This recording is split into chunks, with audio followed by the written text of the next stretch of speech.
दोस्तों, हो सकता है कि आज मैं आपको जो चीज़ बताने वाला हूँ वो आपके लिए न्यूज़ हो, चाहे आप इसे बस देख कर के यूँ ही इग्नोर कर दें। लेकिन ये जो देश में धीरे-धीरे ऐसी जो हरकत होते जा रही है ना, वो बहुत ही दयनीय स्थिति होने वाला है।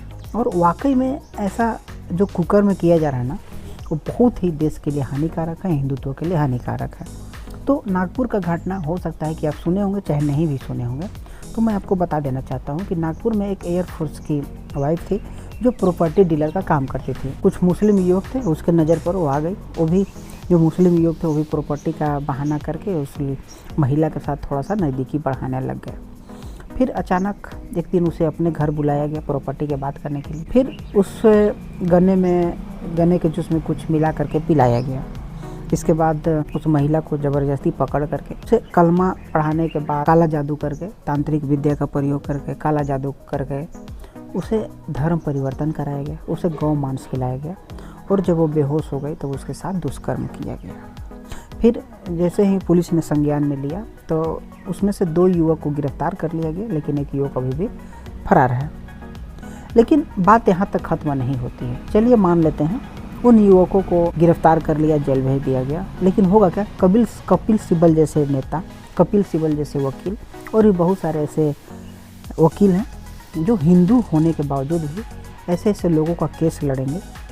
और उनको करोड़ों रुपया, लाखों रुपया देने वाले मुस्लिमों के बहुत सारे ऐसे संस्था आ जाएंगे, बहुत सारे ऐसे संगठन आ जाएंगे जो उन मुसलमानों का समर्थन करेंगे और उन्हें छुड़ा करके फिर से उसे मार्केट में ला करके खड़े कर देंगे और वो लोग फिर से वही काम करने लग जाएंगे। लेकिन आखिर सोचने योग्य बात यह है ना कि आखिर ऐसे लोग कब तक हमारे देश में फलता फूलता रहेंगे और उन्हें फिर से बाहर निकाल दिया जाएगा, फिर से ऐसे कुकर्म वो जरूर करेंगे। लेकिन सरकार को समझना चाहिए कि ऐसे लोगों को जेल में रखेंगे, खिलाएंगे, केस लड़ाएंगे, फिर से उसे बाहर कर देंगे। लेकिन क्या ऐसा नहीं लगता कि ऐसे लोगों को सिर्फ और सिर्फ फांसी की सज़ा होनी चाहिए? यदि ऐसे फांसी की सज़ा होगी तभी तो लोगों में डर पैदा होगी। लेकिन आप सोचिए, इसे जब ये जेल से बाहर निकलेंगे ना, तब एक सेलिब्रिटी बन के बाहर निकलेंगे और उन्हें और भी बहुत ही अच्छी तरह से बहुत बड़ा ज़्यादा फंडिंग किया जाएगा और उसे करोड़ों रुपया दिए जाएंगे और फिर से बोला जाएगा ना कि फिर तुम फिर से ऐसा ही काम करो। तो ये हमारे देश का दुर्भाग्य है कि ऐसे लोगों के खिलाफ ना सख्त से सख्त कार्रवाई नहीं हो रही है। और सोचने योग्य बात है कि समझिए कि वो जो महिला है, इज्जतदार घर की महिला है, वो अपने समाज में जाएगी, लोग उसे किस प्रकार से प्रताड़ना करेंगे।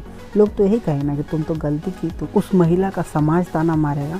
क्या आपको लगता है कि जो बॉन्डिंग पहले उसका पति के साथ हुआ कर रहा था, अब वो बॉन्डिंग रहेगी? बिल्कुल नहीं। तो ये सब चीज़ों को देखना होगा और आप ये चीज़ कभी इग्नोर नहीं कर सकते कि उसका जो हंसता खेलता जीवन है ना, पूरी तरह से बर्बाद हो चुका है। हो सकता है कि उसके डिप्रेशन में आकर के वो महिला सुसाइड कर ले, उसका पति सुसाइड कर ले, उसके समाज में जिस प्रकार से इज्जत थी वो इज्जत ना मिले। तो ये होता है, एक मुसलमानों के द्वारा एक सोची समझी साजिश होती है कि किसी प्रकार से ऐसे। आप एक चीज़ समझिए कि जो एयरफोर्स है जिसका पत्नी होती, तो वो अपने से रहकर, मतलब अपने से देश का सेवा कर रहे हैं, लेकिन उनके साथ भी न्याय नहीं मिलेगा, उनके साथ अन्याय ही हो जाएगा। क्योंकि उनका घर को बर्बाद करने वाले, उनके घर पे नज़र लगाने वालों को किसी प्रकार कोई सज़ा नहीं मिले, सिर्फ और सिर्फ जेल होगी।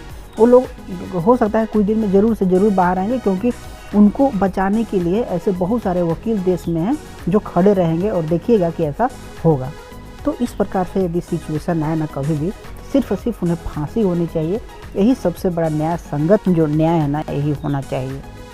खैर, आगे आने वाला समय में क्या होता है आप देखते हैं।